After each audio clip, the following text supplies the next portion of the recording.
जी class D19 अस्सलाम वालेकुम। क्या आप बच्चों को मेरी आवाज आ रही है? D19 बेटा कितने पार्टिसिपेंट्स हैं? 44। अच्छा ठीक है बेटा, आप लोग 50 नहीं हुए हो अभी? आप 44 टोटल नंबर है या 50 है? अगर 50 है तो बाकी 6 बच्चों को मैसेज कीजिए कि उठ जाएं, लेक्चर सुन लें और फिर उसके बाद सो जाएं। ठीक है बच्चों? पिछले लेक्चर में हमने रिकैप किया था अपना कि हमने एपिथेलियम को कवर करने की कोशिश की थी। 46 हो तो बेटा 2 बच्चे जहाँ कहीं हैं उनको जगा दो, उन्हें कहो कि इसके बाद सो जाएं और उसके बाद अपनी नींद पूरी कर लें। ठीक है? अच्छा, आज बेटा हम ना ग्लैंड्स के बारे में पढ़ेंगे। हमने लास्ट लेक्चर में एपिथेलियम पढ़ा था। ठीक है? हमने कहा था कि एपिथेलियम की प्रॉपर्टीज क्या-क्या हैं, कि एपिथेलियम जो है वो एवेस्कुलर होती है। एपिथेलियम एक ऐसे टिश्यू का नाम है जिसमें सेल्स क्लोजली पैक्ड होते हैं, उनके दरमियान लिटिल इंटरसेलुलर मटेरियल होता है। एपिथेलियल सेल किस चीज के ऊपर रेस्ट करते हैं?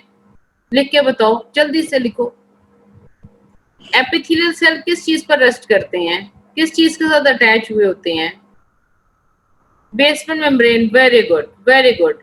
सारी क्लास अटेंटिव होएगी, सारी क्लास अटेंटिव होएगी। अब ये बताओ कि मैंने आपको उसकी प्रॉपर्टीज में ये भी बताया था कि एक शाबाश, वेरी गुड, एक एपिथेलियल सेल दूसरे एपिथेलियल सेल के साथ और एक एपिथेलियल सेल अपनी बेसमेंट मेम्ब्रेन के साथ जंक्शंस के साथ जुड़ा हुआ होता है। ठीक है, ये बात भी बताई थी, ये भी प्रॉपर्टी है। फिर मैंने आपको बताया था कि एपिथेलियल सेल्स की डोमेन्स होती हैं, उनकी पोलैरिटी होती है, apical side, basal side, lateral side. फिर मैंने आपको बताया था कि ये जो आपके पास आपके एपिथेलियल सेल्स हैं, ये ग्लैंड्स बनाते हैं। क्या ये बात याद आई है? हमने ये बात की थी कि ये ना ग्लैंड्स बनाते हैं। अब आपके पास आज फिर हम पढ़ेंगे ग्लैंड्स को ही। ठीक है? इसका मतलब है कि ग्लैंड्स को बनाने वाले सेल कौन से हैं? हम सेल्स को हम क्या कहते हैं? एपिथेलियल सेल कहते हैं। ठीक है बच्चों? तो एपिथेलियल सेल जो है, एपिथेलियल टिश्यू जो है, वो उसी के सेल्स ना ग्लैंड्स बनाते हैं। अब ग्लैंड के बारे में 2 चीजें आपने हमेशा याद रखनी है कि ग्लैंड के अंदर किस चीज को स्ट्रोमा कहते हैं और किस चीज को आप पैरेन्काइमा कहते हैं। ये बात आपसे जरूर पूछी जाएगी, इसका आपको पता होना चाहिए, क्योंकि आपने सलेवरी ग्लैंड भी पढ़ने हैं। आप डेंटल स्टूडेंट्स हो तो आपके पास सलेवरी ग्लैंड्स का भी, सारे ग्लैंड्स का सेम स्ट्रक्चर होता है। हर ग्लैंड के अंदर एक स्ट्रोमा होता है, एक पैरेन्काइमा होता है। हम इसमें पढ़ेंगे कि उसको वो किसको कहते हैं। फिर हम इसमें क्लासिफिकेशंस करेंगे ग्लैंड्स की on the basis of the presence और एब्सेंस ऑफ डक्ट्स। अगर डक्ट्स प्रेजेंट हैं तो ये कहलाएंगे एक्सोक्राइन ग्लैंड्स, अगर डक्ट्स एब्सेंट हैं तो ये कहलाएंगे एंडोक्राइन ग्लैंड्स। ठीक है? उसके बाद नंबर ऑफ सेल्स हम देखेंगे। अगर एक सेल का ग्लैंड है, जैसे कि गॉबलेट सेल है, तो हम कहेंगे ये यूनिसेलुलर है और वो सिर्फ एक ही है। क्योंकि वो एक ही है इसलिए आपको 100% इसको याद रखना है। नेम द यूनिसेलुलर ग्लैंड, वो है goblet cell. Goblet cell unicellular gland है तो बाकी सारे ग्लैंड मल्टीसेलुलर हो गए, जैसे कि पैरोटिड है, सब मैंडिबुलर है, सब लिंगुअल है, ये सारे के सारे, पेंक्रियास है, ये सारे के सारे मल्टीसेलुलर हो गए। फिर आपके पास मोड ऑफ सिक्रीशन, कि ये ग्लैंड अपनी सेल के अंदर से सिक्रीशन कैसे निकालता है। एक सेल अपने अंदर से सिक्रीशन ऐसे निकाल सकता है कि वो अपने साइटोप्लाज्म को कोई डैमेज ना होने दे और बस अपनी सिक्रीशन निकाल दे। दूसरा तरीका ये हो सकता है कि जब वो अपनी सिक्रीशंस रिलीज करे तो अपने एपिकल पोर्शन का साइटोप्लाज्म साथ लूज कर दे। और तीसरी कंडीशन ये हो सकती है कि सेल अपनी सिक्रीशंस निकालते हुए पूरे का पूरा टूट जाए और टूट के अपनी सिक्रीशंस रिलीज करे। ठीक है? ये 3 तरीकों से वो अपनी सिक्रीशन रिलीज कर सकते हैं। फिर है टाइप ऑफ सिक्रीशन, कि एक सेल किस तरह की सिक्रीशन निकाल सकता है। क्या उसकी सिक्रीशन सीरस है, क्या उसकी सिक्रीशन म्यूकस है, या उसकी सिक्रीशन मिक्स है, यानी कि सीरस भी है और म्यूकस भी है, उसको हम कह देते हैं सीरोम्यूकस। ये बेटा आज का लेक्चर है। लेक्चर इंपॉर्टेंट है इसलिए कि ये बेसिस बन रही है सारे ग्लैंड्स के। तो अब हम इसको बारी बारी पढ़ते हैं। आपने मेरे साथ पार्टिसिपेट करना है और पार्टिसिपेट करते हुए आपने रिस्पॉन्ड करना है, जैसे कि M19 करती है या 18 करती है। अच्छा जी, ग्लैंड किसको कहते हैं? ग्लैंड क्या है? एपिथेलियल सेल्स हैं। Glandular epithelia are form by the cells specialized to produce secretion. ये ऐसे एपिथेलियल सेल्स होती हैं जो सिक्रीशन ही बनाने के लिए अरेंज किए गए हैं। ठीक है, अब आपके पास क्या है कि secretory cells synthesize, store, release protein. ये एमसीक्यू बनता है कि बताओ बेटे ऐसे ग्लैंड का नाम बताओ जिसकी सिक्रीशंस प्रोटीन है। तो बताओ कौन सा ग्लैंड लिखा हुआ है मैंने, जल्दी से नाम लिख के बताओ। कौन से ग्लैंड का मैंने नाम लिखा हुआ है जो प्रोटीन सिक्रीशन कर रहा है? पेंक्रियास। शाबाश। अब बताओ कौन सा ग्लैंड है जिसकी सिक्रीशंस लिपिड हैं या स्टीरॉयड हैं? स्टीरॉयड भी लिपिड होती हैं, इसलिए इसको स्टीरॉयड सिक्रीटिंग भी कह सकते हैं, लिपिड सिक्रीटिंग भी कह सकते हैं। कौन सा ग्लैंड है? Adrenal gland. बिल्कुल सही, वो लिपिड सिक्रीट करता है या वो स्टीरॉयड सिक्रीट करता है। और इसके अलावा एड्रिनल के साथ दूसरा ग्लैंड का नाम क्या है? एड्रिनल के साथ दूसरे ग्लैंड का नाम क्या है? Sebaceous gland. बिल्कुल सही, बिल्कुल सही। अच्छा जी, अब आपके पास क्या है कि आपके पास फिर तीसरी टाइप की ग्लैंड होती है जो मिक्स होते हैं। ठीक है, वो उनके अंदर complexes of carbohydrate and protein होते हैं। तो ये एग्जांपल आ जाती है हमारे पास स्लाइवरी ग्लैंड की। स्लाइवरी ग्लैंड की सिक्रीशंस मिक्स होती हैं। ठीक है, ये भी एमसीक्यू बनता है कि बताओ जी कौन से ग्लैंड्स हैं जिनकी सिक्रीशन मिक्स है। ठीक है, epithelia of memory gland secrete all three substances. ये एक और एमसीक्यू बन गया। तो ये बात इंपॉर्टेंट है, चारों पॉइंट इंपॉर्टेंट है। पहले देख लो, प्रोटीन कौन सिक्रीट कर रहा है? पेंक्रियास। लिपिड कौन कर रहा है? Adrenal and sebaceous. आपको नॉर्मली एक एक एग्जांपल ही लिखनी होती है। और मिक्स सिक्रीशन किसकी होती है? स्लाइवरी ग्लैंड की। और तीनों सब्सटेंसेस कौन सिक्रीट कर सकते हैं? यानी कि उसके ये जो स्लाइवरी ग्लैंड है ना, ये कार्बोहाइड्रेट और प्रोटीन का मिक्सचर करते हैं। लेकिन जो आपके पास मेमोरी ग्लैंड है उसमें प्रोटीन भी होगी, लिपिड भी होगा और कार्बोहाइड्रेट भी होगा। तीनों का मिक्सचर मेमोरी ग्लैंड सिक्रीट करेगा। अब आपका वो इंपॉर्टेंट पॉइंट आ गया जो पहली बात मैंने कहा था, what is stroma, what is parenchyma. Stroma forms the supporting framework of the gland. Supporting framework, जैसे कि एवेसिना कॉलेज की वो लेक्चर हॉल जिसमें आप जाके बैठते हो, वो सपोर्टिंग फ्रेमवर्क है, वो स्ट्रोमा है। और उसके अंदर पेरेन्काइमा कौन है? फंक्शनल पोर्शन कौन है? फंक्शनल पोर्शन आप हैं, आप लोग डॉक्टर बनकर वहां से जा रहे हैं। ठीक है, तो पेरेन्काइमा फंक्शनल पोर्शन को कहा जाता है जिस मकसद के लिए वो ग्लैंड बनाया गया है। जो काम करवाना चाहते हैं कि तुम ऐसी सिक्रीशन पैदा करो, तो ग्लैंड का जो पार्ट वो सिक्रीशन प्रोड्यूस करता है, काम कर रहा होता है, उसको हम कहते हैं कि this is the parenchyma of the gland. ठीक है, और स्ट्रोमा क्या है? Supporting framework. Supporting framework normally कौन बनाता है? ग्लैंड के बाहर पड़ा हुआ कैप्सूल, फिर उस कैप्सूल से कनेक्टिव टिश्यू के सेप्टास राइज होती हैं और ग्लैंड के अंदर आकर ग्लैंड को छोटे छोटे कंपार्टमेंट्स में डिवाइड कर देती हैं। तो ये जो सेप्टास और बाहर पड़ा हुआ कैप्सूल है, नॉर्मली ये स्ट्रोमा बनाते हैं। और पेरेन्काइमा जो होती है ना, उनको हम कहते हैं एसिनाए। उसको हम क्या कहते हैं? एसिनाए। सारे बच्चे एसिनाए जरा लिखो, ACINI, एसिनाए। सारे बच्चे जरा लिखो, ये लफ्ज यहाँ आपके लिए होगा। तो आपको पता होना चाहिए कि एसिनाए कोई मुश्किल चीज का नाम नहीं है। अब आप सारे बच्चे सुनो, एसिनाए जमा है और एसिनस सिंगल है।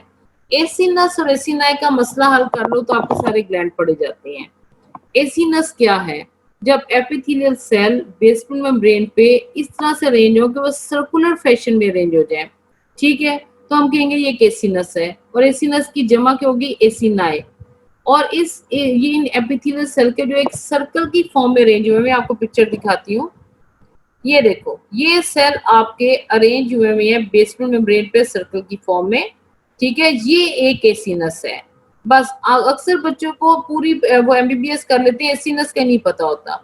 ये एपिथेलियल सेल ग्लैंड के हैं, जिन्होंने ग्लैंड की सिक्रीशन बनानी है, इन सेल्स को हमने एसिनस कह दिया। ठीक है, ये एक एसिनस है and this is the secretory portion of the gland. और ये ग्लैंड की डक्ट है। अब हमने इस डक्ट को एसिनस नहीं कहा है, डक्ट को हम डक्ट ही कह रहे हैं। क्योंकि डक्ट क्या कर रही है, वो इन सिक्रीशन को सिर्फ कंडक्ट कर रही है, लेके जा रही है, जिस जगह पर पहुंचाना है वहां पर पहुंचा रही है बस। क्या ये बात क्लियर होगी कि एसीनेस क्या है? अब हम आगे चलते हैं। अच्छा जी, classification on the basis of presence और एब्सेंस ऑफ डक्ट। ठीक है, आपके पास ग्लैंड एक्सोक्राइन होंगे और एंडोक्राइन होंगे, ये दोनों ही एपिथेलियम से अराइज करते हैं। जब एक ग्लैंड नीचे जाकर एपिथेलियम से डिटैच नहीं होता और अपना कनेक्शन एपिथेलियम के साथ मेंटेन रखता है थ्रू दी डक्ट, तो उसको हम कह देते हैं ये एक्सोक्राइन ग्लैंड है।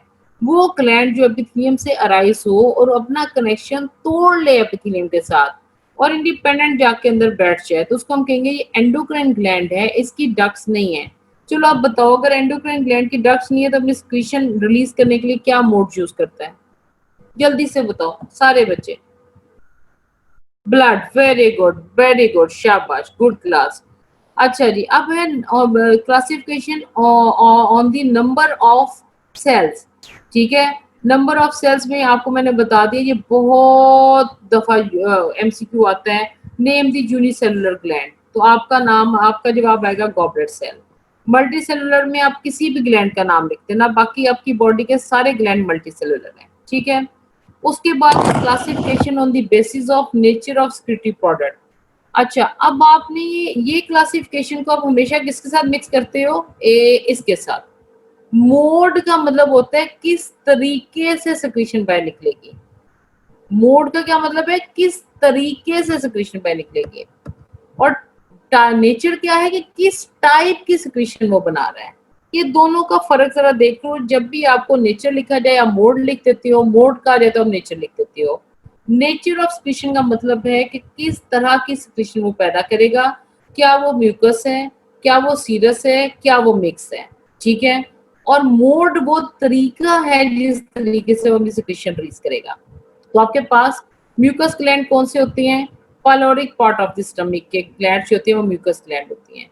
सीरस ग्लैंड की एग्जांपल क्या है? Parotid gland. और मिक्स की एग्जांपल क्या है? Submandibular gland. एक एक एग्जांपल आपको मस्ट लिखनी होती है। अब आपको पता लग गया, अगर आपसे कोई कहता है कि बेटा क्लासिफाई करो ग्लैंड्स को on the basis of the nature of secretory product, तो आपको अगर ये सिक्रीशंस जो होती है ना वो म्यूकस होती हैं और सीरस होती हैं। सिक्रीशन बस दो तरह की होती हैं, या सीरस हो सकती हैं या म्यूकस हो सकती हैं। जो सीरस होती है ना वो प्रोटीन रिच होती हैं, और जो म्यूकस होती हैं वो उनके अंदर म्यूसिन होता है। ठीक है बच्चों। अच्छा, अब आपको हम समझाना ये चाह रहे हैं कि नेचर जो है ना सिक्रीटरी प्रोडक्ट की, या सीरस होगी या म्यूकस होगी, बस तीसरी कोई टाइप नहीं होगी। तीसरा ये होगा कि ये मिक्स हो सकती हैं, ऐसा ग्लैंड हो सकता है जो ये दोनों ही चीजें प्रोड्यूस कर रहा हो। ठीक है बच्चों। अब आपके पास इसमें हम ये देखते हैं कि कौन सा ग्लैंड है जो म्यूकस सिक्रीशन निकाल रहा है। तो इसके लिए आपने जवाब देना है pyloric part of the stomach, वो म्यूकस बना रहा है। फिर आपके पास सीरस कौन है? आपको पता होना चाहिए, purely serous gland in your body is parotid gland. ठीक है, पैंक्रियास का एक्सोक्राइन पार्ट जो होता है ना वो भी प्योरली सीरस होता है। मिक्स पार्ट कौन से हैं? सबमैंडिबुलर और सबलिंगुअल। अब आपसे ना ये दो चीजें आपको पता होनी चाहिए, ये आपने जरूर डेंटल के आपकी ओरल बायोलॉजी में आपने पढ़ा होगा। ये सलाइवरी ग्लैंड्स, तो इसमें दो तरह के सेल होते हैं। एक सेल का नाम सीरस सेल है, जाहिर है वो सीरस सिक्रीशन पैदा करेगा। दूसरे सेल का नाम म्यूकस सेल है, वो जाहिर है म्यूकस सिक्रीशन पैदा करेगा। इन सेल्स की जरा पहले पिक्चर देख लेते हैं। ये है जी आपके पास सीरस सेल, ये वाला सीरस सेल है। क्या सबको नजर आ रहा है class? Can you see this? और ये आपके पास म्यूकस सेल है, ये आपके पास म्यूकस एसिनस है, ये म्यूकस एसिनस है। एसिनस कुछ भी नहीं है, एपिथेलियल सेल्स सर्कल में अरेंज हुए हैं, बीच में उनके ल्यूमेन है। अच्छा जी, ये सीरस एसिनस है, ये म्यूकस एसिनस है। ठीक है बच्चों, अब आप इस तस्वीर से इनको पढ़ो। ये पिरामिडल इन शेप होता है और ये pyramidal to low columnar in shape होता है। जो सीरस है उसका न्यूक्लियस राउंड होता है, टुवर्ड्स द बेस होता है, राउंड टुवर्ड्स द बेस। और जो म्यूकस होता है उसका न्यूक्लियस फ्लैट होता है, टुवर्ड्स द बेस होता है। इसके अंदर जाइमोजिन ग्रेन्यूल्स होते हैं, जाइमोजिन ग्रेन्यूल्स, और इसके अंदर म्यूसिनोजिन ग्रेन्यूल्स होते हैं, म्यूसिनोजिन ग्रेन्यूल्स, जाइमोजिन ग्रेन्यूल्स। अच्छा, ये वाला सेल जो कि सीरस एसिनस का सेल है, इसके बेस पे बेजोफिलिया होता है और एपिकल पोर्शन में एसिडोफिलिया होता है। इसका क्या मतलब है? इसका मतलब ये है कि बेस के ऊपर ये ब्लू शेड लेगा जब आप इसको हेमाटोसिन यूसिन से स्टेन करोगे, और एपिकल पोर्शन में ये पिंक शेड लेगा। अब आपको ये भी पता होना चाहिए कि इसका बेसल पोर्शन ब्लू शेड क्यों लेता है और एपिकल पोर्शन पिंक शेड क्यों लेता है। बेस पे बेजोफिलिया इसलिए होता है कि यहाँ पर न्यूक्लियस होता है और साथ रफ एंडोप्लाज्मिक रेटिकुलम होता है। Rough endoplasmic reticulum and nucleus, they are responsible for the basal basophilia. Apical portion acidophilic होता है due to the presence of the zymogen granules. क्या समझ आई है? अब मुझे कोई बच्चा जवाब दे सकता है, क्या सीरस सेल एक पोलैरिटी रखने वाला सेल है? जवाब दो जल्दी से। यस, वेरी गुड, क्योंकि एपिकल पोर्शन में एसिडोफिलिया है, बेसल पोर्शन में बेजोफिलिया है। अगर आप इसको उल्टा करोगे तो बेजोफिलिया और न्यूक्लियस ऊपर चला जाएगा, आपको फौरन पता चलेगा ये सेल तो उल्टा पड़ा हुआ है। ठीक है, गुड क्लास, आगे चलते हैं। Serous cell pyramidal in shape, apical secretory granule, basically displaced nucleus. Serous cell synthesize protein that are mostly not glycosylated. अब ये एक लफ्ज है, ये आपको बायोकेमिस्ट्री वाले समझाएंगे। हमारे पास आपने सिर्फ ये याद रखना है कि इनकी जो स्पीशीज हैं सीरस सेल की, वो प्रोटीन रिच है, और वो प्रोटीन रिच स्पीशीज जो है वो ग्लाइकोसाइलेटेड नहीं है। म्यूकस सेल की जो स्पीशीज है वो प्रोटीन है लेकिन वो हेवीली ग्लाइकोसाइलेटेड है। अब इसके सेल्स क्या हैं? पिरामिडल टू लो कॉलमनर है, और इसका न्यूक्लियस फ्लैट आपने देखा, और म्यूकस सेल के अंदर भी रफ एंडोप्लाज्मिक रेटिकुलम होगा। लेकिन ये बताओ कि जब आप म्यूकस एसिनस को स्टेन करते हो तो म्यूकस सेल को शेड लेते हैं या नहीं? इस स्लाइड में से पढ़ के बताओ। सीरस सेल का मैंने आपको बता दिया, ये देखो, ये जो सीरस सेल था इसका मैंने आपको बता दिया कि एपिकल पोर्शन एस्ट्रोफिलिक होता है, बेसल पोर्शन बेजोफिलिक होता है। ये ज़ाइमोजिन ग्रेन्यूल इसको एस्ट्रोफिलिक करते हैं, और बेजोफिलिक होता है ये presence of the RER and nucleus. मेरा क्वेश्चन ये है, ये म्यूकस एसिनस है, क्या इसके सेल स्टेन होते हैं? इस स्लाइड में से पढ़ के बताओ, जल्दी से पढ़ के बताओ।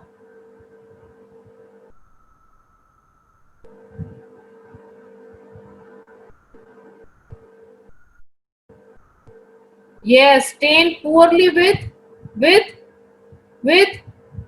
stain poorly with बच्चों इयोसिन। इयोसिन कौन सा शेड करता है? पिंक। इयोसिन कौन सा करता है? पिंक। ठीक है, तो इसका मतलब है कि सीरस सेल तो प्रॉपरली स्टेन होती हैं, लेकिन म्यूकस सेल के ग्रेन्यूल्स वॉश हो जाती हैं। उनके वॉश होने की वजह से बाकी जो ग्रेन्यूल, बाकी जो स्ट्रक्चर रह जाता है सेल का, वो पुअरली स्टेन होता है विद इयोसिन। ये बात आपने याद रखनी है, इसकी स्टेनिंग इंपॉर्टेंट है। अच्छा जी, अब आप देखो कि एक एसिनस है, इसके बाद ये छोटे छोटे सेल लगे हुए हैं। ये देखो, ये सेल लगे हुए हैं, इनको कहते हैं मायो एपिथेलियल सेल। मायो का मतलब है ऐसा एपिथेलियल सेल जिसके अंदर मसल वाली प्रॉपर्टी है। इसके अंदर एक्टिन फिलामेंट भी है और मायोसिन फिलामेंट भी है। एक्टिन मायोसिन की इंटरेक्शन होगी, ये मसल से, ये मायो एपिथेलियल सेल कॉन्ट्रैक्ट करेगा। जब ये कॉन्ट्रैक्ट करेगा तो ये एपिथेलियल सेल को कॉन्ट्रैक्ट करेगा जो ग्लैंड का एसिनस बना रही हैं, और ये अपनी स्पीशीज आसानी से इस ल्यूमेन में रिलीज कर देगा। ठीक है बच्चों, तो आपको पता चला कि myoepithelial cells are surrounding the serous acinus as well as sometime mucous acinus and sometime intercalated duct as well. एक एसिनस अपनी स्क्रीशन किस में डालता है? एक सिंगल डक्ट के अंदर डालते हैं, उस डक्ट का नाम होता है इंटरकलेटेड डक्ट। ये देखो, ये एक एसिनस है, ये अपनी सिक्रीशन जिस एक डक्ट में डाल रहा है उसको कहते हैं इंटरकलेटेड डक्ट। ठीक है, अच्छा, अब आपको क्या पता चला इससे ये पता चला कि एसिनस के बाहर एक सेल बाहर से उसको सराउंड कर रहा है, उस सेल का नाम जरा लिख के बताओ जल्दी से। The cell which surround the acinus is called the class myoepithelial. Why it is called myoepithelial? Because it has the property of muscle and epithelial cell as well. And due to the property of myo yani muscle, what will happen that these muscle cells contract and they let these cells to release their secretion to the lumen.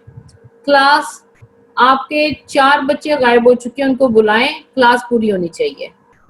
हाँ जी, अब हम आगे चलेंगे। ये बहुत important classification है, ये बहुत दफा यूएचएस में आ चुकी है। मोड, मोड का मतलब है तरीका, किस तरीके से सेल अपनी सिक्रीशन बाहर निकालेगा। पहला है मीरोक्राइन, दूसरा है एपोक्राइन, तीसरा है होलोक्राइन और चौथा है साइटोजेनिक। ठीक है, mero, apo, holo and cytogenic. Merocrine ऐसे ग्लैंड होती हैं जो अपनी सिक्रीशन जब रिलीज करती हैं तो उनका कोई भी साइटोप्लाज्म लूज नहीं होता, no loss of cell cytoplasm. Secretory products are discharged from the gland cell with no loss of cell cytoplasm. ठीक है, और इसकी एग्जांपल क्या है, इंटेस्टाइनल ग्लैंड। ठीक है, अब आपके पास क्या आ गया जवाब कि ऐसे ग्लैंड जो अपनी सिक्रीशन रिलीज करते हैं लेकिन अपना साइटोप्लाज्म जाया नहीं होने देते। एग्जांपल आ गई इंटेस्टाइनल ग्लैंड, ये स्मॉल इंटेस्टाइन में भी होते हैं, लार्ज में भी होते हैं। अच्छा जी, दूसरा टाइप एपोक्राइन। एपो से आपके ज़हन में एपिकल पोर्शन फौरन आ जाना चाहिए। एपो से क्या, apical portion. Part of the apical cytoplasm is lost with secretion. अब इसकी एग्जांपल क्या है, sweat gland of axilla and mammary gland. Mammary gland में आपके पास जो लिपिड रिलीज होता है ना, वो एपोक्राइन मोड से रिलीज होता है। ठीक है, ये बात याद रखोगे, ये एमसीक्यू आता होता है। ये लाइन ही यही होती है, mammary gland release its lipid by, तो आगे हमने दे दिया होता है एपोक्राइन मोड ऑफ सिक्रीशन, तो आपने एपोक्राइन पर क्लिक करना है। एपोक्राइन का क्या मतलब है, apical portion of the cytoplasm will be lost. Holo का क्या मतलब है, होलो से होल याद रखो, तमाम, होलो से होल, तमाम, तमाम का तमाम सेल टूट जाएगा और अपनी सिक्रीशन रिलीज करेगा। ऐसा कौन कर रहा है, सेबेशियस ग्लैंड। अच्छा, अब चौथी टाइप रहेगी साइटोजेनिक, तो ये लिविंग सेल प्रोड्यूस करते हैं जैसे कि ओवरीज हैं। अब आप दोबारा से इसको रिवाइज कर लो, बहुत आसान है, लेकिन आप मिक्स कर देते होते हो नेचर और मोड को। मोड का मतलब है किस तरीके से अपनी सिक्रीशन निकालेगा। मीरो लिखो, is there any loss of cytoplasm, no, शाबाश। Apo, which part of cytoplasm will be lost. 3 बच्चे अभी भी गायब हैं, अपने दोस्तों को कहिए उठ जाए, roll call is very important. Apocrine apical part, example दो, एग्जांपल दो।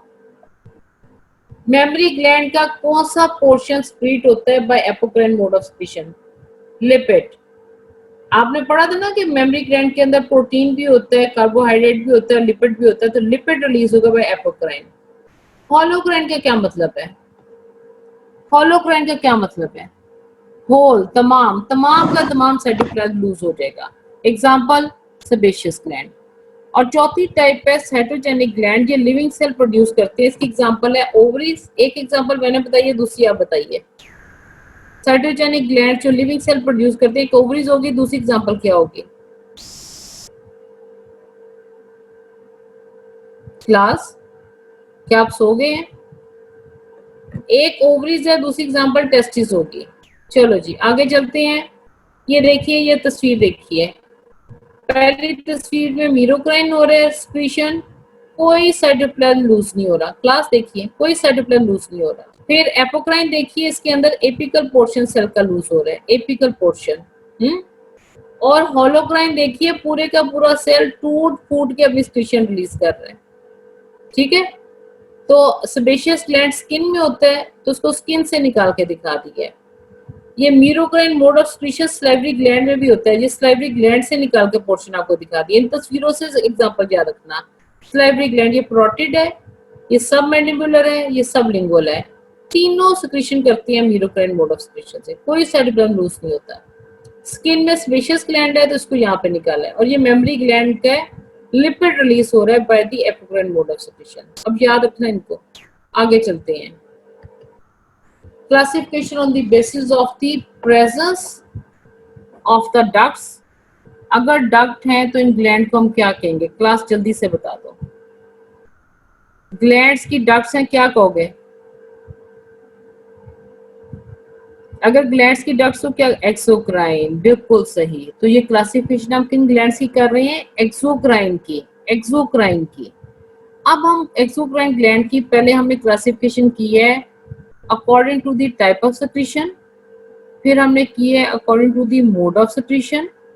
अब हम कर रहे हैं मॉर्फोलॉजी की बेस पर। मॉर्फोलॉजी का क्या मतलब होता है? स्ट्रक्चर। लिखो, मॉर्फोलॉजी मीन्स स्ट्रक्चर। सारे बच्चे शेप, वेरी गुड। अब हम शेप या स्ट्रक्चर, ठीक है। अब हम सारे बच्चे ये देखो कि अब हमने देखना ये है कि ग्लैंड के आप यहाँ पर देख चुके हो दो पार्ट होते हैं। इस तस्वीर में आपको मैंने दिखाया दो पार्ट हैं, एक है सेक्रेटरी पोर्शन और दूसरा है डक्ट। क्या सारे बच्चे देख रहे हो इसको? ग्लैंड की एक ग्लैंड के कितने पोर्शन होते हैं बेसिकली? कितने? दो, वेरी गुड। एक है सेक्रेटरी पोर्शन, दूसरा है कंडक्टिंग पोर्शन। अब हमने देखना ये है कि जिस ग्लैंड की डक्ट ब्रांच नहीं कर रही वो कहलाएगा सिंपल, और जिस ग्लैंड की डक्ट ऐसे ब्रांच कर रही है, ये देखो ये ब्रांच कर रही है, ये डक्ट क्या कर रही है? ब्रांच कर रही है, तो इसको हम कहेंगे कंपाउंड। क्या ये बात क्लियर हो गई है? जवाब लिख के बताओ। इस ग्लैंड की डक्ट ब्रांच नहीं कर रही तो ग्लैंड को क्या नाम दोगे? सिंपल। इस ग्लैंड की डक्ट ब्रांच कर रही है तो उसको क्या नाम दोगे? Very good. अब हम आगे चलते हैं। इसके बाद नेक्स्ट पॉइंट हमने देखना होता है बच्चों। बस ठीक है, थैंक यू बच्चों, थैंक यू। सिंपल और कंपाउंड का पता चल गया। अब हम इसको अगला नाम देते हैं इस चीज के ऊपर कि हम ना इसका सेक्रेटरी पोर्शन देखते हैं। क्या इसका सेक्रेटरी पोर्शन सैक लाइक है या ट्यूब लाइक है? ठीक है, नेक्स्ट हमने इस चीज के ऊपर नाम देना है। चलो उसकी पिक्चर पे चलते हैं, वहां से जाके नाम देते हैं। लो बच्चों, अगर तो डक्ट उसकी ब्रांच नहीं कर रही तो ग्लैंड है सिंपल, और अगर उसकी डक्ट ब्रांच कर रही है तो ग्लैंड को कहेंगे कंपाउंड। इस पे तो कोई मसला नहीं है ना?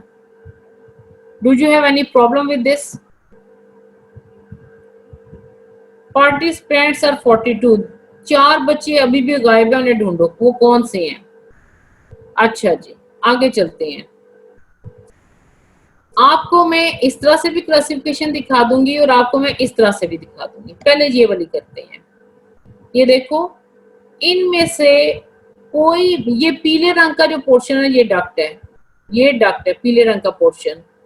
इसका ये पीले रंग का पोर्शन है, इसका ये पीले रंग का पोर्शन है, ये पीले रंग का पोर्शन है। क्या जो आपके सामने तस्वीरें दिखाई गई हैं, क्या उनमें डक्ट ब्रांच कर रही है? नहीं, शाबाश। और जब डक्ट ब्रांच ना कर रही हो तो ऐसे ग्लैंड को क्या कहते हैं? इधर देखो, सिंपल। बिल्कुल सही, सिंपल, सिंपल। अब हमने इसको आगे नाम कहां से दे दिया? अब सिंपल के आगे भी तो हमने इसका नाम लिखना है ना, सिंपल के आगे हमने इसका नाम लिखना है। अब हम देखेंगे इसका सेक्रेटरी पोर्शन। सेक्रेटरी पोर्शन, क्या इसका सेक्रेटरी पोर्शन ट्यूब की तरह है? इसका भी ट्यूब की तरह है, इसका भी ट्यूब की तरह है। लेकिन ट्यूब को क्या हो गया है? यहाँ पे सिर्फ ट्यूब रही है, एक ही ट्यूब रही है, और ट्यूब की ब्रांचेस नहीं हुई है सेक्रेटरी पोर्शन की। ना ना ना, अभी ब्रांच ना लिखो, ना ना ना ना, इधर देखो, पहले पे आ गए हैं हम, पहले पे वापस आ गए हैं, पहले पे वापस आ गए हैं। इस पे इसका स्क्रीटी पोर्शन ट्यूब लाइक है और ब्रांच नहीं है, कॉइल नहीं है। इसमें इसका स्क्रीटी पोर्शन ट्यूब लाइक है लेकिन ब्रांच हुआ हुआ है। इसमें इसका स्क्रीटी पोर्शन ट्यूब लाइक है लेकिन कॉइल है। देखो ये कॉइल बना हुआ है, कॉइल, ठीक है, कॉइल बना हुआ है। अब हम इसको नाम देते हैं, चूंकि इसकी डक्ट ब्रांच नहीं कर रही और स्क्रीटी पोर्शन सिर्फ ट्यूब लाइक है, तो इसका नाम है सिंपल ट्यूबुलर। इसको हम सिंपल तो कहेंगे, अगले वाले को सिंपल तो कहेंगे, लेकिन इसका जो स्क्रीटी पोर्शन है वो ब्रांच कर रहा है, इसलिए हम इसका नाम रखेंगे सिंपल ब्रांच्ड ट्यूबुलर। इसका क्या नाम रखेंगे? Simple branched tubular. ब्रांच हमने क्यों कहा कि इसका स्क्रीटी पोर्शन ब्रांच कर रहा है, डक्ट नहीं ब्रांच कर रही, स्क्रीटी पोर्शन ब्रांच कर रहा है। तीसरा देखो, उसका क्या नाम रखोगे? सिंपल कॉइल्ड ट्यूबुलर, क्योंकि इसका ट्यूब की जगह जो पोर्शन है वो कॉइल हो गया है, कॉइल की फॉर्म में पड़ा हुआ है। Very good. अब हम इन तीनों की एग्जांपल देख लेते हैं। सिंपल ट्यूबुलर की एग्जांपल है इंटेस्टाइनल ग्लैंड। ये ग्लैंड स्मॉल इंटेस्टाइन में भी होती हैं और लार्ज इंटेस्टाइन में भी होती हैं, ठीक है। अब फिर आपके पास अगली टाइप है सिंपल ब्रांच ट्यूबुलर। तो ये हैं यूट्रस के अंदर और स्टमक के अंदर पड़े हुए। इनका स्क्रीटी पोर्शन ब्रांच करते हैं और उनकी डक्ट ब्रांच नहीं करती, ये पड़े होते हैं यूट्रस में और स्टमक में। फिर आपके पास तीसरी टाइप आई है सिंपल कॉइल ट्यूबुलर की एग्जांपल है स्वेट ग्लैंड, ठीक है जी। अब आप आगे चलो तो आपके पास अगले दोनों ग्लैंड सिंपल है या कंपाउंड है? जवाब दो। ये वाले दोनों ग्लैंड 4 नंबर और 5 नंबर सिंपल है कंपाउंड है? सिंपल है, वेरी गुड, क्योंकि इनकी डक्ट ब्रांच नहीं कर रही। अब आपके पास इसका स्क्रीटी पोर्शन सैक लाइक है, तो जो सैक लाइक होता है ना उसको हम कह देते हैं एसिनर या एल्वियोलर। तो इस ग्लैंड का नाम हो जाएगा सिंपल। सिंपल इसलिए कि इसकी डक्ट ब्रांच नहीं कर रही और स्क्रीटी पोर्शन सैक लाइक है, तो इसलिए हम इसको कहते हैं कि ये सिंपल एसिनर या सिंपल एल्वियोलर है। अब आप अगले ग्लैंड पे आओ, है ये भी सिंपल लेकिन इसका स्क्रीटरी पोर्शन सैक लाइक है और ब्रांच कर रहा है। अब आप इसका नाम खुद बना लो, सिंपल के आगे क्या लिखोगे? लास्ट एग्जांपल का simple branch acinar, very good, या सिंपल ब्रांच एल्वियोलर, दोनों ठीक है। इसकी एग्जांपल देखो क्या है। इसकी एग्जांपल है small mucous gland along the urethra. Urethra वो ट्यूब होती है जहां से यूरिन पास होकर बाहर निकलता है, उसके दोनों साइडों पर ये ग्लैंड अपनी स्क्रीशन डालता है। अच्छा जी, अब आपके पास सिंपल ब्रांच इससे जो लास्ट टाइप है उसकी एग्जांपल है सेबेशियस ग्लैंड, ठीक है। सेबेशियस ग्लैंड इसकी एग्जांपल है। इसमें ये दो एग्जांपल बड़ी इंपॉर्टेंट है, सेबेशियस ग्लैंड और स्वेट ग्लैंड। ये बहुत दफा पूछा जाता है कि बेटा बताओ स्वेट ग्लैंड की मॉर्फोलॉजी क्या है। आप जवाब दो, what is the morphology of sweat gland? क्या लिखोगे मॉर्फोलॉजी स्वेट ग्लैंड की? Very good, excellent, clap for the class, very good. अच्छा जी, अब आप मुझे बताओ कि वो उस ग्लैंड की एग्जांपल दो जो सिंपल ब्रांच्ड एसिनर है। सिंपल ब्रांच्ड एसिनर की एग्जांपल, वेरी गुड। बस ये दो सबसे इंपॉर्टेंट है। आगे चलते हैं। आगे है जी हमारे पास ग्लैंड कंपाउंड। सबसे पहले देखो इनकी डक्ट, क्या इनकी डक्ट ब्रांच हो रही है? ये देखो पीला रंग जहां तक है वो डक्ट है। क्या इनकी डक्ट ब्रांच हो रही है? पहले एक डक्ट थी, 3 बनी, 3 के आगे फिर 3 3 4 4 और बनी, ठीक है। अब आप अगले का देखो, डक्ट है, 3 पोर्शन में डिवाइड हुई और फिर फर्दर सब डिवाइड हुई। इसी तरह थर्ड वन की भी है। अब इस ग्लैंड की चूंकि डक्ट ब्रांच कर रही है तो हम इसको क्या नाम दे रहे हैं? कंपाउंड।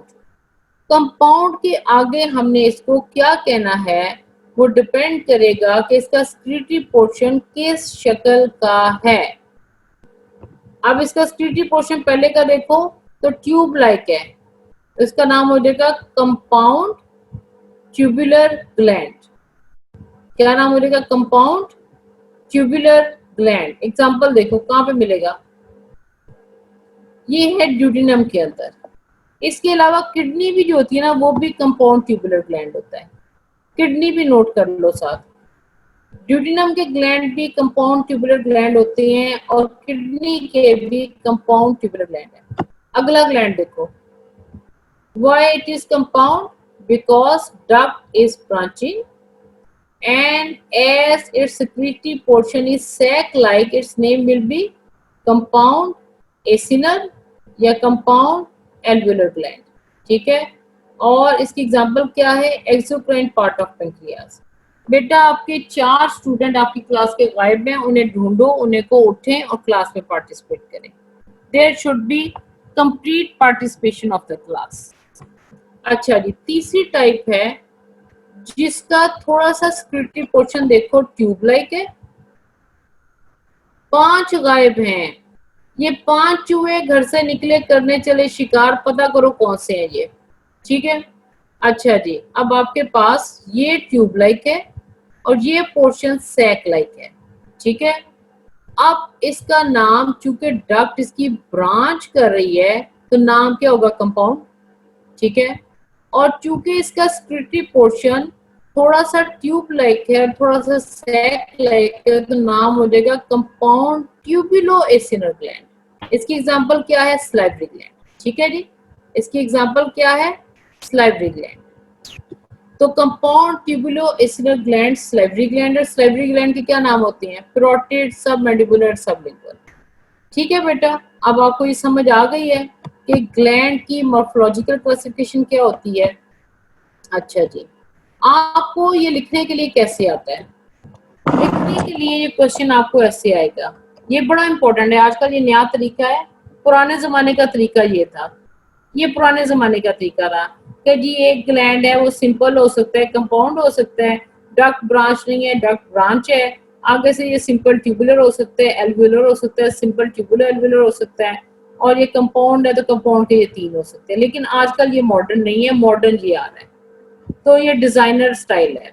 अच्छा, अब आपको इसमें आएगा क्वेश्चन, कैसे आएगा? आपको आएगा classify the simple glands on the basis of their features and give examples and draw them as well, या support your answer with the drawing.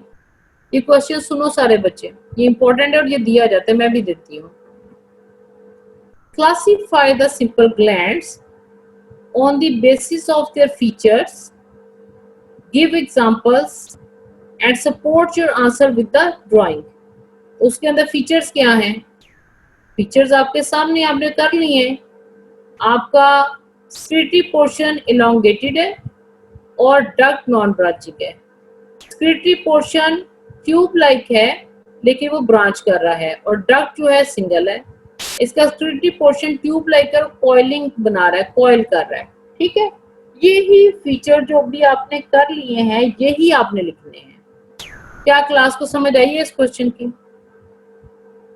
Class, अब अगली स्लाइड को क्वेश्चन देखो, ये यूं ही बनेगा। Classify the compound glands, classify the compound glands on the basis of their features, give examples and support your answer with the drawing. और इसके अलावा एक और बात याद रखो, जब भी क्लासिफिकेशन आए एक एग्जांपल आपने खुद से लिख देनी है, एक एग्जांपल आप खुद से लिख दोगे। अच्छा जी, आगे चलो। एक्सोक्राइन ग्लैंड्स जैसे कि स्वेट ग्लैंड है, लैक्रिमल ग्लैंड है, सलाइवरी ग्लैंड है, मेमोरी ग्लैंड है। They contain contractile myoepithelial cell at the basal end of the secretory cell. क्या आपको मैंने मायोएपिथेलियल सेल उस ड्राइंग में दिखाए थे, उस पिक्चर में? तो ये एक इम्पोर्टेंट एमसीक्यू है कि मायोएपिथेलियल सेल कहाँ कहाँ किस किस ग्लैंड में होगा, किस किस ग्लैंड में होगा मायोएपिथेलियल cell? Myoepithelial cells are present, very good, sweat gland, lacrimal जो आंखों में होता है, salivary और memory। इनके, अच्छा अब इसकी लोकेशन क्या होती है, लोकेशन क्या होती है, इसके लिए तस्वीर पे वापस चलती हैं। ये लो, ये तस्वीर देखो, ये थे मायो एपिथेलियल सेल, नजर आ रहे हैं मायो एपिथेलियल सेल। सबसे पहला क्वेश्चन है, क्या आप मायो एपिथेलियल सेल को देख सकते हो? Class respond. And where are those 5 students, they are, बस 2 एंटर हुए हैं, अभी भी 3 गायब हैं, उनको ढूंढो कौन है वो।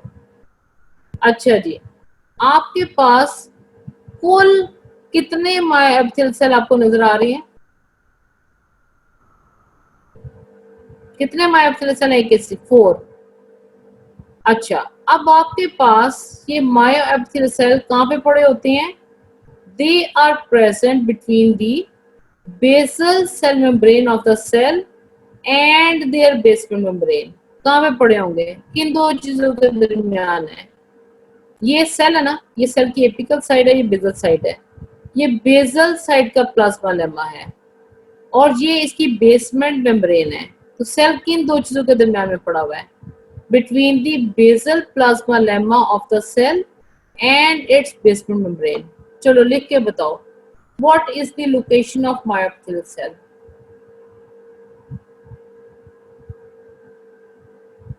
नहीं, बेसल, बेसल नहीं लिखना, आप लिखोगे basal plasmalemma. Basal side of the cell लिख सकते हो या बेसल प्लाज्मा लेमा लिख सकते हो, ठीक है, वेरी गुड। ये मायोएपिथेलियल सेल क्या करता है? ये मायोएपिथेलियल सेल क्या करता है?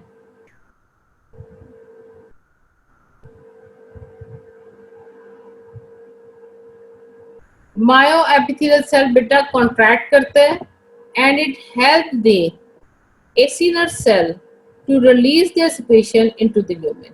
ठीक है जी, अब हम चलते हैं इसके ट्यूमर के ऊपर, जो ग्लैंड्स के ट्यूमर हो सकते हैं जी। Tumour of the epithelial cell, carcinoma कब कहेंगे? A carcinoma is a malignant tumour of the epithelial cell. अगर एपिथेलियम में कार्सिनोमा ट्यूमर, मैलिग्नेंट ट्यूमर हुआ तो उसको कार्सिनोमा कहते हैं। लेकिन अगर ग्लैंडुलर एपिथेलियल टिश्यू का मैलिग्नेंट ट्यूमर है तो उसको एडिनोकार्सिनोमा कहते हैं। ये फर्क जरा देख लो। अगर सिर्फ कार्सिनोमा है तो वो एपिथेलियम है, वो ऐसी एपिथेलियम नहीं है जो ग्लैंड बना रही है, तो वो सिर्फ एपिथेलियम है। तो malignant tumor of the epithelium is called carcinoma। और अगर वो ग्लैंडुलर एपिथेलियल टिश्यू है तो उसका malignant ट्यूमर कहलाएगा एडिनोकार्सिनोमा। और ग्लैंडुलर एपिथेलियम का बिनाइन ट्यूमर क्या कहलाता है? एडिनोमा। ये बातें इंपॉर्टेंट है, ये आपको आगे चलकर बहुत सुनने को मिलेगी, इसलिए इनके नाम ज़हन में कर लो। आपके tumour malignant of epithelium is called carcinoma। A malignant tumor of glandular epithelial tissue is called adenocarcinoma, and benign tumor of the glandular epithelial cell is called the adenoma। ये benign tumor है gland की epithelium का, adenoma. अगर ये malignant है और epithelium glandular है तो ये एडिनोकार्सिनोमा है। अगर एपिथेलियम ग्लैंडुलर नहीं है तो malignant ट्यूमर को कार्सिनोमा कहते हैं। अच्छा जी, एक चीज होती है इसमें, डिस्प्लेसिया, न्यूप्लेसिया तो इतने इंपॉर्टेंट नहीं है, लेकिन मेटाप्लेसिया बहुत इंपॉर्टेंट है। मेटाप्लेसिया आपको पता होना चाहिए। Under certain abnormal condition one type of epithelial tissue may undergo transformation into another type in another reversible process called the metaplasia। इन लाइनों से आपको क्या पता चला? एक तरह का एपिथेलियल टिश्यू जो कि नॉर्मली किसी जगह पर पड़ा होता है, वो चेंज अपनी टाइप कर लेगा और किसी और टाइप का बन जाएगा, और ये चेंज रिवर्सेबल है। और कंडीशन क्या है? एबनॉर्मल। अब आपको मैं इसकी एग्जांपल देती हूँ। आप में से कितने बच्चे हैं जो सिगरेट स्मोकर हैं, या कितने बच्चे हैं जो शीशा लाकर पीते हैं, स्ट्रॉबेरी फ्लेवर, एप्पल फ्लेवर का? हेलो, आवाज नहीं आ रही है बच्चों को? Class, do you hear me? Class, do you hear me? अच्छा, अच्छा बच्चों, अब हम पढ़ रहे हैं मेटाप्लेसिया। आप ये मुझे बताओ कि मैंने अभी आपको ये समझाया है कि मेटाप्लेसिया क्या है।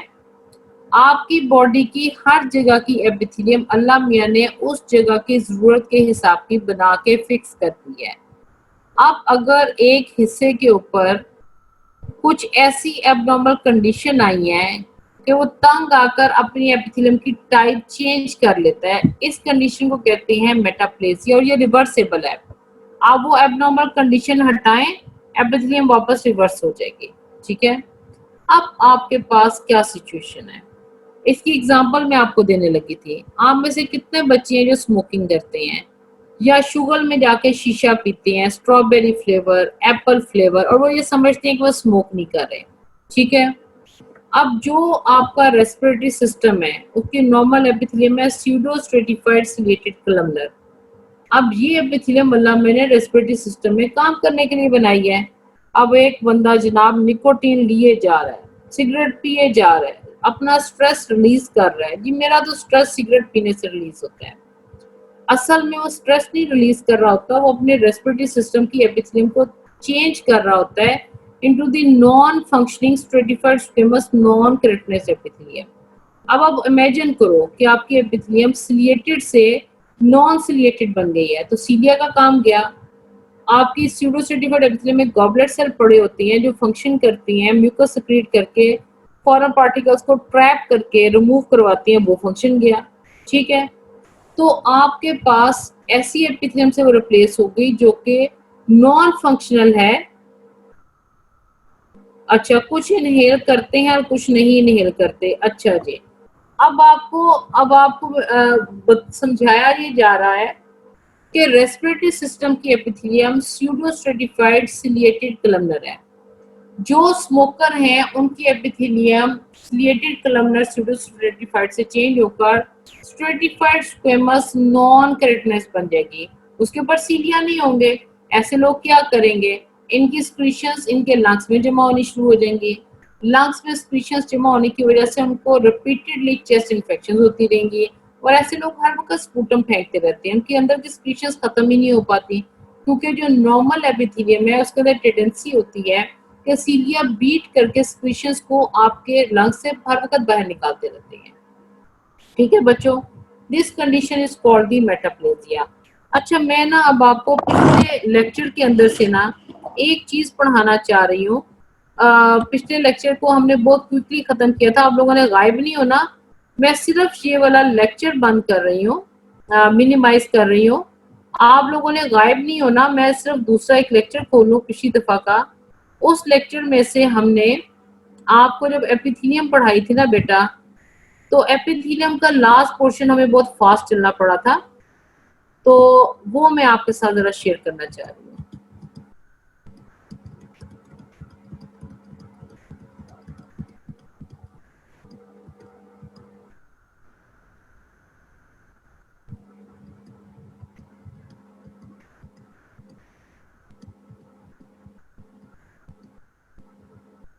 ये देखो बेटा, इस एपिथेलियम की बात हो रही थी मेटाप्लेजिया के अंदर। This epithelium is pseudo stratified ciliated columnar. See the cilia over here. See the goblet cell. Goblet cell release their mucus. This mucus trap the foreign particles present in the inhaled air, and cilia beat outwards away from the lungs towards the oral cavity, and they bring the mucus towards the oral cavity. वहां से आप फिर sputum की form में या flame की form में इसको, नो स्क्रीन में, ओ अच्छा अच्छा, ठहरो ठहरो ठहरो ठहरो ठहरो ठहरो, शेयर होने लगी। एक मिनट एक मिनट एक मिनट, वेट वेट वेट, अभी अभी शेयर हो रही है।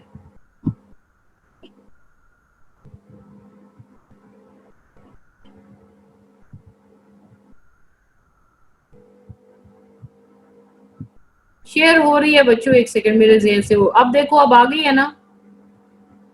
Can you see this, can you see this slide now class है?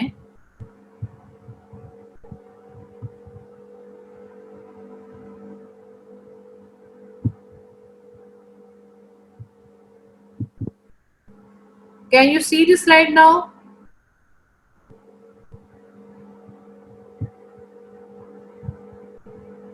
अच्छा बच्चों, मैं आपको ना ये पिक्चर दिखाना चाह रही थी ताकि आप लोग इसको हमेशा के लिए याद कर लो। What happened in metaplasia? This pseudo-stratified ciliated columnar epithelium will change into the non-functioning stratified squamous epithelium. ये है pseudo stratified ciliated columnar epithelium। देखो, इसके ऊपर सीलिया लगे हुए हैं, गॉबलेट सेल अपना म्यूकस प्रोड्यूस कर रहे हैं और ये आपकी इनहेल्ड एयर के अंदर से फॉरेन मटेरियल को ट्रैप करके आपकी बॉडी से बाहर निकाल रहे हैं। अब आप फर्ज करो कि जो सिगरेट स्मोकर हैं, स्मोकिंग के अंदर जो हार्मफुल सब्सटेंसेस है वो एपिथेलियम को डैमेज करते हैं और ये अपने आप को पता है किस में चेंज करती है। देखो, ये अपने आप को इसमें चेंज करेगी।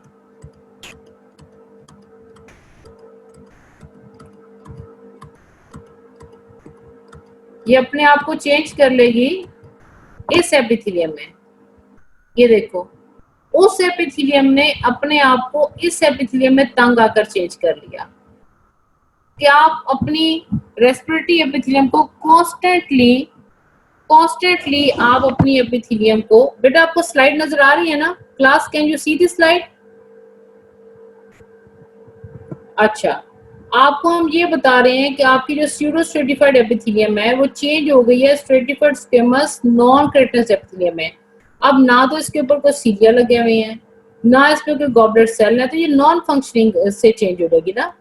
इसलिए cigarette smoking is not good and this is the condition जिसके अंदर आपकी ये रेस्पिरेटरी एपिथेलियम चेंज हो जाती है with the stratified squamous non keratinous epithelium. अच्छा, दूसरी एग्जांपल मेटाप्लेजिया की क्या हो सकती है? दूसरी एग्जांपल मेटाप्लेजिया की है यूरिनरी ब्लैडर। वो लोग जिनको क्रोनिक विटामिन ए डेफिशिएंसी होती है। अब यूरिनरी ब्लैडर के एपिथेलियम पहले देख लेते हैं। ये देखो, this is the epithelium which is normally present in the urinary bladder. Class, can you see this epithelium? And do you remember the name of this epithelium which lines the urinary bladder? बेटा can you, urothelium, very good. और आपको पता है कि इस epithelium की दो properties होती हैं। इस एपिथेलियम की दो प्रॉपर्टीज हैं जो पढ़ाई थी, एक ये प्रोटेक्शन देती है, दूसरी ये डिस्टेंसिबिलिटी देती है। आपका ब्लैडर जब डिस्टेंड होता है तो ये उसको अकोमोडेट करती है। देखो खुद कैसे बन जाती है। देखो, ये आपकी नॉर्मल एपिथेलियम है जब आपको ब्लैडर कॉन्ट्रैक्टेड है विदाउट यूरिन है, और ये देखो अब ये डिस्टेंसिबिलिटी अलाउ कर रही है। आपका ब्लैडर स्ट्रेच हो रहा है, सरफेस एपिथेलियल सेल तकरीबन स्क्वेमस बन जाते हैं। अच्छा जी, अब आप इमेजिन करो कि आपकी ये अच्छी सी एपिथेलियम जो यूरिनरी ब्लैडर में पड़ी हुई है और आपका यूरिन से जब ब्लैडर फिल होता है उसको अकोमोडेट करती है, फिर वापस इस तरह की हो जाती है यूरिन को अवॉइड करने के बाद। अब ये देखो कि जो लोग क्रोनिक विटामिन ए डेफिशिएंसी का शिकार होते हैं उनकी एपिथेलियम यूरोथेलियम से चेंज होकर यही वाली बन जाती है, ये वाली जिसको कहते हैं stratified squamous non keratinous epithelium. अब ये एपिथेलियम तो डिस्टेंस नहीं हो सकती। जब आपका ब्लैडर ने स्ट्रेच होना है, ये तो स्ट्रेच नहीं होगी, ठीक है, तो प्रॉब्लम्स क्रिएट हो जाएंगे। ऐसा किन लोगों में होता है जो क्रोनिक विटामिन ए डेफिशिएंसी का शिकार होते हैं। अब हमें पता चला कि मेटाप्लेसिया का क्या मतलब है कि एक एपिथेलियम दूसरी एपिथेलियम की टाइप में चेंज होती है अंडर द एब्नॉर्मल कंडीशन। उसकी एक एग्जांपल आपको दे दी गई, रेस्पिरेटरी एपिथेलियम जो चेंज हो जाएगी स्ट्रेटिफाइड स्क्वेमस नॉन केराटिनस में और नॉन फंक्शनल होती है ये। और दूसरी एग्जांपल है क्रोनिक विटामिन ए डेफिशिएंसी में यूरिनरी ब्लैडर की यूरोथेलियम चेंज हो जाएगी into the stratified squamous non keratinous epithelium में। ठीक है बेटा, ये आपका हो गया मेटाप्लेसिया। अच्छा जी, ये हम कर रहे थे, हमारे पास सीलिया जो है वो इतना मजेदार नहीं कर सके थे हम। सीलिया को मैं जरा एक दफा आपको यहाँ से चाहती हूँ कि आप लोग पढ़ लो और फिर मैं आपको पिक्चर दिखाती हूँ। सारे बच्चे जरा ये मेरी स्लाइड एक दफा प्लीज पढ़ो, सारे बच्चे ये स्लाइड जरा सारे बच्चे एक दफा प्लीज पढ़ो।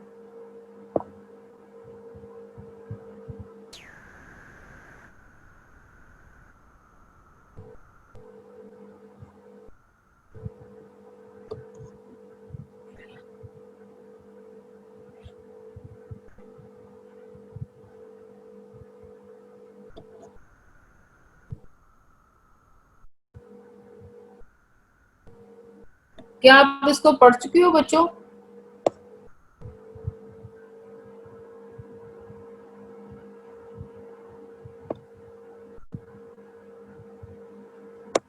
अच्छा, अब आप इसकी ना जरा तस्वीर देखो। इसमें से जो इम्पोर्टेंट इस स्लाइड में से एमसीक्यू है ना, जरा प्लीज देखो। एक आता है पहला MCQ, which structure form the core of सीलिया। कौन सा स्ट्रक्चर सीलिया का कोर बनाता है? लिखो जवाब, बड़ा इंपॉर्टेंट एमसीक्यू है। उस माइक्रोट्यूब्यूल का नाम एक्सोनीम है, बिल्कुल सही। अब अगला अगला जवाब दो। द सेल, अब अगला सवाल सुनो। The cell which has the cilia, which structure is present in their apical portion of the cytoplasm? वो सेल जिसके ऊपर सीलिया लगे हुए हैं, ऐसे सेल के एपिकल पोर्शन ऑफ साइटोप्लाज्म में कौन सा स्ट्रक्चर पड़ा होगा?